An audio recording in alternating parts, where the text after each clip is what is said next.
Hi everyone, welcome to my channel Study with Himanshi. So today in this video we are going to discuss a very important topic of Indian polity, that is constitutional bodies. Now इस video में हम जो cover करेंगे वो आपकी 5 constitutional bodies को cover करेंगे। Election commission, union public service commission, finance commission, controller and auditor general of India and the attorney general of India. जो रिमेनिंग कॉन्स्टिट्यूशनल बॉडीज़ जो लक्ष्मीकांत की बुक में मैंशनड हैं, जैसे कि नेशनल कमीशन ऑफ एसईज, एसटीज़ और बैकवर्ड क्लासेस, ये हम नेक्स्ट वीडियो में देखेंगे। ठीक है। So what I have done is, मैंने एक चार्ट के फॉर्म में ये सारी कॉन्स्टिट्यूशनल बॉडीज़ के फीचर्स लिखे हैं ताकि it becomes easier to differentiate between them और याद करना भी ईजी हो जाए जब आप एक चार्ट के फॉर्म में। These are just the notes for these constitutional bodies, और ये जो नोट्स हैं ना, ये मोर इम्पॉर्टेंट हैं आपके प्रीलिम्स के एग्ज़ाम के लिए। मेंस के लिए इतने इम्पॉर्टेंट नहीं है ये वाले नोट्स, बिकॉज प्रीलिम्स के लिए ही इसमें ज़्यादा फैक्चुअल इन्फॉर्मेशन मैंने नोट की है जो प्रीलिम्स में पूछी जा सकती है। तो these notes are basically important for the prelims. अगर मेंस के लिए बात करते हैं तो मेंस के लिए हमें इन सभी कॉन्स्टिट्यूशनल बॉडीज़ को अलग से डिटेल में देखने की ज़रूरत है। तो सबसे पहले देखो, एक चीज़ होती है कि लोगों को ये नहीं पता होता कि कॉन्स्टिट्यूशनल बॉडीज़ और जो दूसरी टाइप की बॉडीज़ होती हैं स्टैट्यूटरी बॉडीज़, इनमें डिफरेंस क्या है बेसिक। अब जो ये कॉन्स्टिट्यूशनल बॉडीज़ हैं, एज अ नेम सजेस्ट, ये कॉन्स्टिट्यूशन में मेंशनड हैं। इनके लिए प्रोविज़न है specifically in the constitution through various articles. ठीक है, तो वो होती हैं कॉन्स्टिट्यूशनल बॉडीज़ जो कि कॉन्स्टिट्यूशन में आपके सेल्फ मेंशनड है। और दूसरे टाइप की जो बॉडीज़ होती हैं, जो कि जिन्हें हम बोलते हैं नॉन कॉन्स्टिट्यूशनल बॉडीज़ या स्टैट्यूटरी बॉडीज़, वो बॉडीज़ होती हैं जो कॉन्स्टिट्यूशन में मेंशन नहीं है, इनको एक्ट्स ऑफ द पार्लियामेंट के थ्रू स्टैब्लिश किया गया है, तो वो होती हैं स्टैट्यूटरी बॉडीज़। तो वो भी हम आने वाली वीडियोज़ में देखेंगे। तो यहाँ पे हम इन 5 बॉडीज़ को पढ़ेंगे। So let's start. अब क्या करेंगे, हम साइमल्टेनियसली हर बॉडी के फीचर्स को देखेंगे ताकि हम ना इजीली याद कर सकें और डिफ्रेंशिएट भी कर सकें कि कौन सी डिफरेंट चीज़ें हैं, कौन सी चीज़ें सिमिलर हैं। तो will see all of them simultaneously. Now what we will do is कि मैं सबसे पहले थोड़ा सा बेसिक बता देती हूँ इन सभी बॉडीज़ के बारे में। जैसे कि इलेक्शन कमीशन ऑफ इंडिया है। Election commission of India article 324 में मैंशनड है। अब आर्टिकल 324 क्या कहता है कि the power of superintendence, direction and control of election to the election of parliament, election of state legislature, the election of office of president of India, the vice president of India, वो किसकी जिम्मेदारी है? Election commission की। तो election commission इन 4 bodies के इलेक्शन के लिए कंसर्न्ड है। पार्लियामेंट, स्टेट लेजिस्लेचर, आपकी president of India and vice president of India. अब एक स्टेट इलेक्शन कमीशंस होते हैं जो कि स्टेट लेवल पे इस्टेब्लिश किए जाते हैं, जिनका मेन पर्पस क्या होता है? इलेक्शन पंचायत और म्यूनसिपैलिटीज़ के कराना। ये बात याद रखनी है कि स्टेट इलेक्शन कमीशन सिर्फ पंचायत और म्यूनसिपैलिटीज़ के इलेक्शन कराते हैं। इलेक्शन कमीशन ऑफ इंडिया 4 जो बॉडीज़ हैं उनके इलेक्शन कराते हैं। अच्छा, उसके बाद जो ये है कि UPSC, union public service commission, ये आर्टिकल 315 से लेके 323 तक जो है कॉन्स्टिट्यूशन में यूपीएससी के प्रोविजंस हैं। तो यूपीएससी जो है ये हमारी एक सेंट्रल रिक्रूटिंग एजेंसी है इंडिया की। अब हम यूपीएससी का एग्ज़ाम देते हैं तो हमें तो थोड़ा आइडिया होगा ही कि यूपीएससी क्या है। तो ये रिक्रूटिंग एजेंसी है एंड इलेबोरेट प्रोविजंस हैं इन आर्टिकल्स में with related to the UPSC. इसके बाद आता है finance commission. Finance commission article 280 का पार्ट है हमारे कॉन्स्टिट्यूशन में, और ये प्रोवाइड करता है article 280 for establishment of a finance commission as a quasi judicial body. अब इसको क्वासी जुडिशियल बॉडी का एक स्टेटस दिया हुआ है। क्यों दिया हुआ है ये हमने यहाँ पे देखेंगे कि क्वासी जुडिशियल बॉडीज़ को इसलिए कहते हैं क्योंकि ये एक वर्क करती है as an arbitrator to distribute taxes between the centre and the state. Finance commission का मेन पर्पस होता है सेंटर और स्टेट के बीच में टैक्सेस का डिस्ट्रीब्यूशन करना, और ये उसके लिए आर्बिट्रेटर का भी काम करते हैं, तो इसलिए इसको क्वासी जुडिशियल बॉडी भी कहते हैं। ठीक है। उसके बाद आपका आता है CAG, which is controller and auditor general of India. अब जो सीएजी है इसका मेन ये जो है इसको बोलते हैं guardian of public purse in India.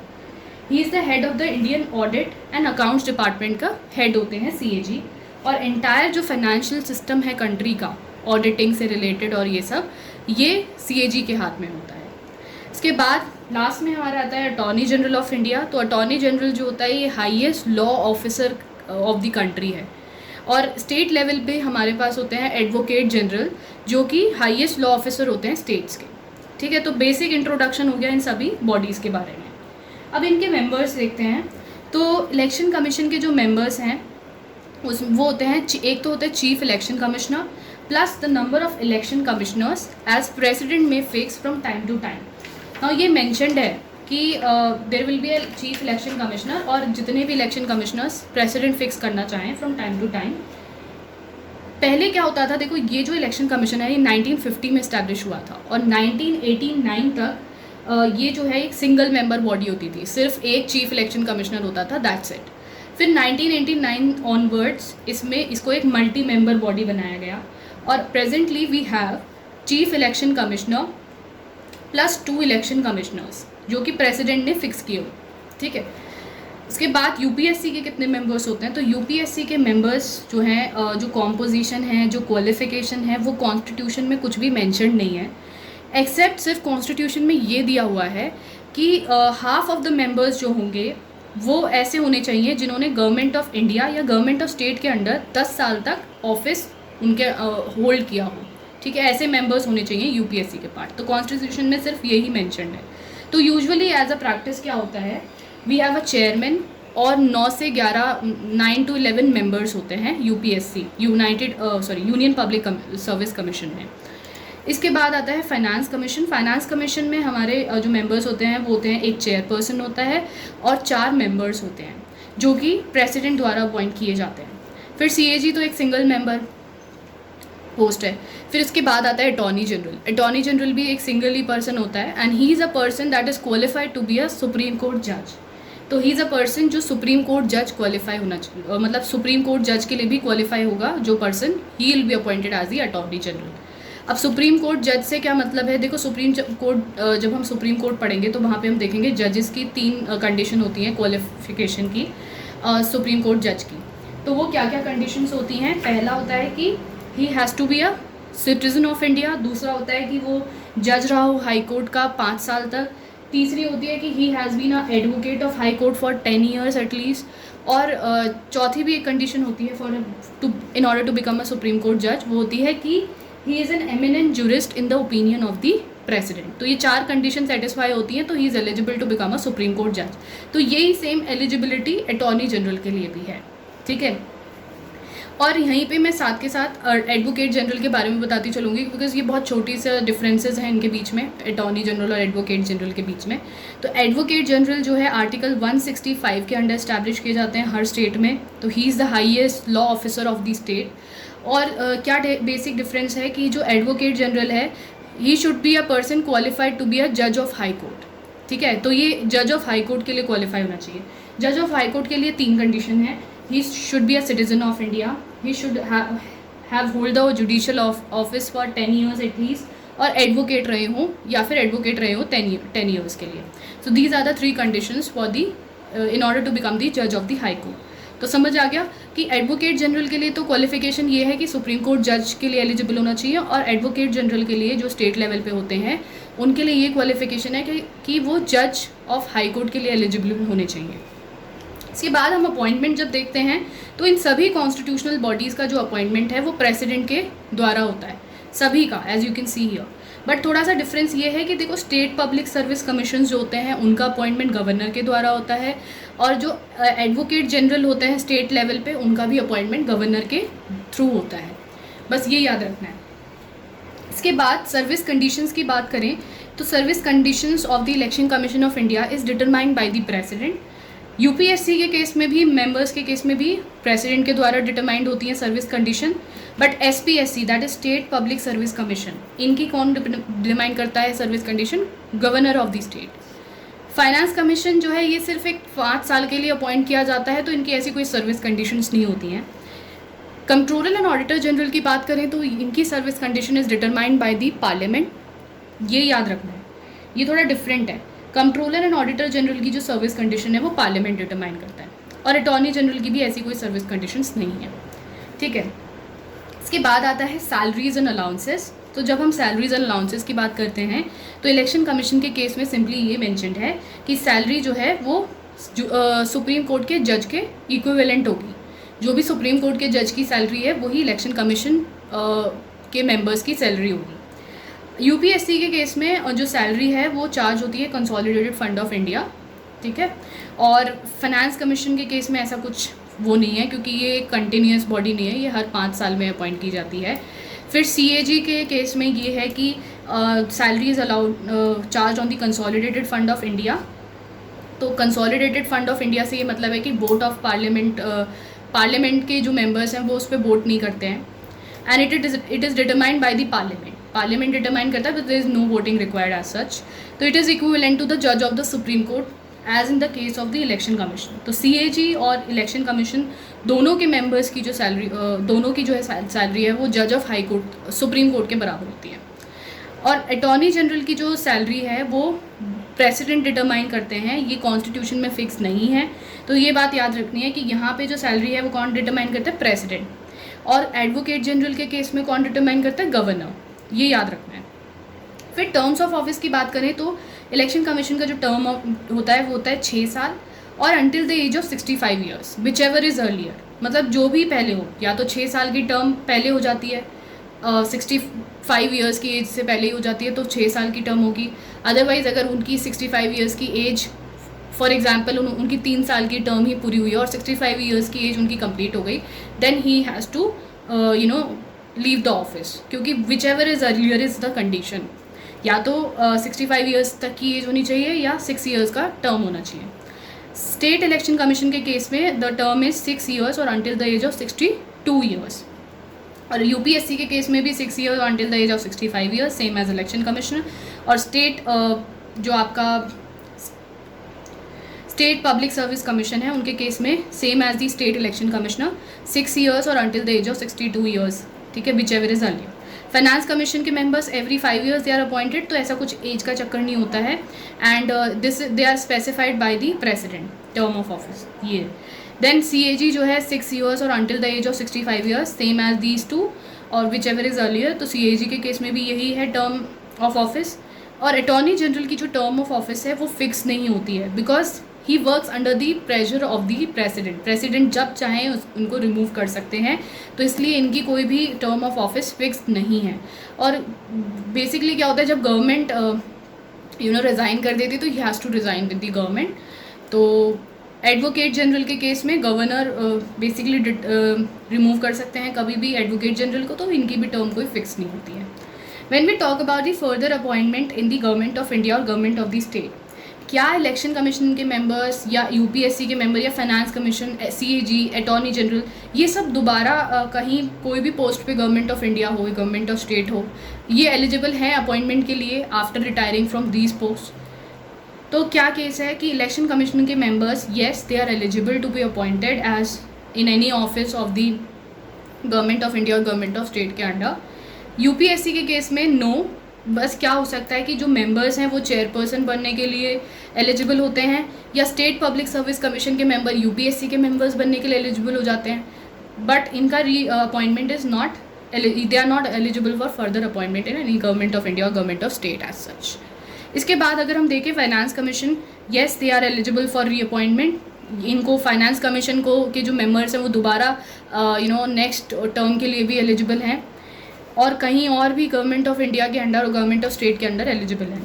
फिर सीएजी की बात करें तो no, he is not eligible for further re appointment भी appointment in any other state office as such, ठीक है, तो he is not eligible, remember. Attorney general, yes he is eligible completely. इसके बाद अगर हम देखें रिमूवल प्रोसीजर की जब हम बात करते हैं तो इलेक्शन कमीशन के केस में same grounds and manner as the Supreme Court का जज, ठीक है। तो जैसे सैलरी भी सुप्रीम कोर्ट के जज के बराबर थी, ऐसे ही रिमूवल प्रोसीजर भी बराबर है सुप्रीम कोर्ट के जज के। तो सुप्रीम कोर्ट के जज को बेसिकली 2 ग्राउंड्स पे रिमूव किया जाता है। जब हम सुप्रीम कोर्ट के बारे में पढ़ेंगे तो हम वहाँ पे देखेंगे और डिटेल में। जो सुप्रीम कोर्ट के जजेस हैं उनके लिए 2 grounds are mentioned for removal. पहला है प्रूव मिसबिहेवियर, दूसरा है इनकैपेसिटी। तो इन्हीं बेसिस पे इलेक्शन कमीशन के मेंबर्स को भी रिमूव किया जा सकता है और सेम प्रोसीजर है। अगर हम बात करें यूपीएससी के मेंबर्स की, तो इनके लिए 4 कंडीशंस हैं रिमूवल के लिए। पहला, if the member is adjudged insolvent, दिवाला घोषित हो गया है सपोज, या ऑफिस ऑफ प्रॉफिट वो होल्ड करते हैं कोई भी government of India, government of state के अंडर, पब्लिक मतलब बॉडी। देन थर्ड कंडीशन है, if he is unfit according to the president, infirmity of mind and body according to president, then he can be removed. चौथी जो condition है वो है misbehaviour. अब misbehaviour के केस में जो प्रेसिडेंट है उनको ये मैटर रेफ़र करना होता है सुप्रीम कोर्ट को, और सुप्रीम कोर्ट की इंक्वायरी होती है, और फाइनली सुप्रीम कोर्ट अपहेल्ड कर सकते हैं रिमूवल को या फिर विदहेल्ड भी कर सकते हैं। तो चौथे केस में सुप्रीम कोर्ट की इंक्वायरी इज़ रिक्वायर्ड, ये याद रखना है। बाकी 3 केसेस में प्रेसिडेंट की जो वो है opinion, that is only required. तो जो state public service commission members होते हैं उनके लिए भी ये सेम चीज़ है, बट उनका रिमूवल भी एंड यस उनका रिमूवल भी प्रेसिडेंट ही करते हैं, ठीक है, ये भी याद रखना। अपॉइंटमेंट तो गवर्नर करते हैं, बट रिमूवल के केस में president removes the state public service commission members. When it comes to the finance commission, ये फाइनेंस कमीशन का है, तो फाइनेंस कमीशन में ऐसा कुछ नहीं है, 5 साल का ही उनका टर्म होता है। उसके बाद जब हम CAG की बात करते हैं तो सेम ग्राउंड्स एंड मैनर जैसे सुप्रीम कोर्ट जज। तो इलेक्शन कमीशन और CAG के केस में रिमूवल प्रोसीजर सेम ही है एज द सुप्रीम कोर्ट जज। फिर अगर हम बात करते हैं अटॉर्नी जनरल की, तो there is no such provision with respect to the removal procedure, constitution में कुछ भी मेंशन नहीं है। कन्वेंशनली ये रिज़ाइन करते हैं विद दी गवर्नमेंट। इसके बाद we talk about the qualification as per the constitution, this is constitution silent, ठीक है। तो कॉन्स्टिट्यूशन में क्या मैंशनड है क्वालिफिकेशन को लेकर, तो इलेक्शन कमीशन से रिलेटेड कुछ भी मैंशन नहीं है, कुछ भी स्पेसिफाइड नहीं है। When it comes to the UPSC, तो इसमें कुछ भी मेंशन नहीं है क्वालिफिकेशन से लेकर, बस यही है कि हाफ ऑफ द मेंबर्स जो हैं वो government of India, government of state के अंडर 10 साल तक ऑफिस उन्होंने होल्ड किया। तीसरा चीज़ है कि कॉन्स्टिट्यूशन में जब हम बात करते हैं फाइनेंस कमीशन की, तो कॉन्स्टिट्यूशन ऑथराइज करता है पार्लियामेंट को to determine the qualification of members and manner of their selection. तो ये याद रखना है, फाइनेंस कमीशन के केस में पार्लियामेंट को ऑथराइज किया गया है कि वो डिटरमाइन कर सकते हैं क्वालिफिकेशन या मैनर किस तरीके से सेलेक्ट किए जाएंगे फाइनेंस कमीशन के मेंबर्स। 5 मेंबर्स होते हैं, चेयरपर्सन प्लस दी 4 अदर मेंबर्स, तो वो पार्लियामेंट डिसाइड करते हैं हर चीज़।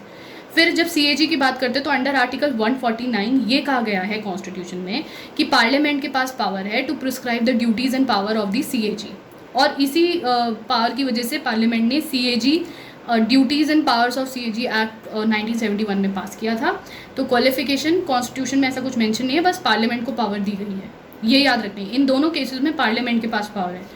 और जो अटॉर्नी जनरल के केस में, he should be a person who is qualified to be a supreme court जज, बस यही मेंशनड है। देन एनुअल रिपोर्ट की बात करते हैं तो इलेक्शन कमीशन कोई रिपोर्ट वगैरह सबमिट नहीं करते हैं। UPSC जो है वो प्रेसिडेंट को रिपोर्ट सबमिट करते हैं अपनी एनुअल रिपोर्ट, और प्रेसिडेंट फिर उस रिपोर्ट को both the houses of the parliament submit करते हैं। फिर उसके बाद फाइनेंस कमीशन की भी रिपोर्ट प्रेसिडेंट को ही सबमिट की जाती है, और फिर he in turn submits these reports to the both the houses of the parliament. और इसके बाद बात करते हैं CAG की, तो CAG की 3 ऑडिट रिपोर्ट्स होती हैं जो वो प्रेसिडेंट को सबमिट करते हैं। एक रिलेटेड होती है एप्रोप्रिएशन अकाउंट, एक फाइनेंस अकाउंट से रिलेटेड होती है, और एक होती है पब्लिक अंडरटेकिंग से रिलेटेड। तो ये तीनों रिपोर्ट्स प्रेसिडेंट को सबमिट की जाती है by the CAG। Attorney general की कोई ऐसी रिपोर्ट नहीं होती। इसके बाद हम देखेंगे special information related to all of these. तो स्पेशल इंफॉर्मेशन में इलेक्शन कमीशन से रिलेटेड ये है कि it does not hold the office till the pleasure of president. इससे क्या मतलब है, देखो प्लेजर ऑफ प्रेसिडेंट से जो ऑफिस होल्ड करते हैं उनको प्रेसिडेंट जब चाहें तब निकाल सकते हैं उस पोस्ट। बट देखो इनमें से जो ये 5 बॉडीज़ हैं, इनमें से सिर्फ एडवोकेट जनरल अटॉर्नी जनरल एक ऐसी बॉडी है who enjoys the office under the pleasure of the president. मतलब प्रेसिडेंट जब चाहें तब उनको उनकी ऑफिस से रिमूव कर सकते हैं, पर बाकी जो बॉडीज़ हैं यहाँ पे ये दे doesn't enjoy their office under the pleasure of president, ठीक है। तो इनको कभी भी प्रेसिडेंट किसी भी मतलब बिना किसी रीज़न के रिमूव नहीं कर सकते हैं। There has to be a reason behind their removal, ठीक है। तो this is what pleasure of president means. तो सिर्फ जो आपका अटॉर्नी जनरल है उसके केस में प्लेजर ऑफ प्रेसिडेंट के अंडर वर्क करते हैं अटॉर्नी जनरल, बाकी केसेस में ऐसा नहीं है। इसके बाद special information he conduct election at all India level, और ये इस्टेब्लिश किया था 1950 में। ठीक है, ये बॉडी। इसके बाद जब हम यूपीएससी के बारे में देखते हैं तो it is also called as the watchdog of merit system in India. तो watchdog of merit system कहा जाता है यूपीएससी को। इसके बाद फाइनेंस कमीशन एक क्वासी जुडिशियल बॉडी है, क्योंकि ये वर्क करती है as an arbitrator to distribute the taxes between the centre and the state. तो देखो फाइनेंस कमीशन का बेसिक पर्पस क्यों होता है, क्या क्यों किया जाता है ये अपॉइंट। इसका मेन पर्पस होता है कि डिस्ट्रीब्यूशन जो है कि टैक्सेस का किस तरीके से, जो नेट प्रोसीड्स हैं टैक्सेस का, वो किस तरीके से शेयर होगा between the centre and the state, ये डिटरमाइन करता है finance commission. Also grant and aid जो स्टेट्स को दी जाएगी by the centre out of the consolidated fund of India, that is also determined by the finance commission. और finance commission इन सब चीज़ों से रिलेटेड एडवाइस ही करता है। ये जो एडवाइस होती है ये बाइंडिंग नहीं होती है गवर्नमेंट पे, government is free to accept their advice और नॉट, ठीक है। तो ये हो गई क्वासी जुडिशियल बॉडी इस तरीके से। और एडवाइजरी होती है, इनका जो रोल है वो एडवाइजरी है और बाइंडिंग नहीं होता है गवर्नमेंट पे। बट गवर्नमेंट को हैज़ टू रिपोर्ट कि why they are not taking actions on this suggestion जो फाइनेंस कमीशन ने सजेस्ट किए हैं। They have to state the reason behind not accepting their suggestions. उसके बाद अगर हम देखें controller and auditor general CAG को, तो he is solely responsible to the parliament, he is not responsible to anybody else, only to the parliament. This is very important thing. इसके बाद जो अटॉर्नी जनरल है, ही is not a government servant, ये government servant नहीं है। And he can be a member of any committee of the parliament, this is a special thing, he can be a member of any committee of parliament. ये parliament की जो proceedings हैं उनमें भी part ले सकते हैं। Also he enjoys the immunities और प्रिविलेजेस जो एक MP को मिलते हैं, that is also enjoyed by the attorney general. ये एक स्पेशल इन्फॉर्मेशन हो गई। इसके बाद जो लास्ट चीज़ है वो है रिज़ाइन। ये रिज़ाइन किसको करते हैं, जैसे इलेक्शन कमीशन के मेंबर्स हैं, दे वांट टू रिज़ाइन, तो वो किसको रिज़ाइन, अपना रेजिग्नेशन लेटर हैंड ओवर करेंगे, तो प्रेसिडेंट को किया जाता है इन the case of election commission. UPSC में भी प्रेसिडेंट को ये हैंड ओवर करते हैं अपना रेजिग्नेशन लेटर। अगर स्टेट पब्लिक सर्विस कमीशन की बात करें तो ये रिज़ाइन करते हैं to the governor. In the case of finance commission there is no such provision. In the case of CAG he also resigns to the president, and in the case of attorney general he also resigns to the president. So this was about the constitutional bodies. हमने 5 सबसे important जो constitutional bodies हैं वो यहाँ पे discuss करी। जो remaining constitutional bodies हैं वो हम नेक्स्ट वीडियो में देखेंगे। अगर आपको ये अच्छा लगा हो लेसन तो please like my channel, like this video and consider subscribing to my channel and share it with others. Thank you.